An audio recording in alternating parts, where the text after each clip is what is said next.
31. mars. Þegar þú ert í samhljómi við lífið, muntu upplifa að þú gerir allt á réttum tíma. Það sem þú þarft að gera er að vera í samhljóma, er að gefa þér tíma til að fara inn í þögnina og finna beint samband við mig. Þess vegna eru stundir í frið og kyrrð svo nauðsynlegar fyrir þig. Miklu þýðingameiri en þú gerir þér grein fyrir. Ef hljóðfæri er ekki rétt stillt, skapast ómstýrður hljómur. Það sama gerist hjá þér þegar þú ert ekki í samhljóma. Þú þarft að stilla hljóðfæri vel. Þú verður einnig að halda þér í samhljómi. Þú getur ekki gert það nema þú gefir þér tíma til að vera hljóður.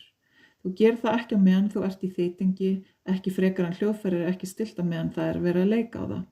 Það er í þögninni sem tónarnir heyrast og hægt er að stilla þá. Það er í þögninni sem þú getur heyrt í mína ljúfu hljóðu rödd og ég sé þér hvað þú átt að gera.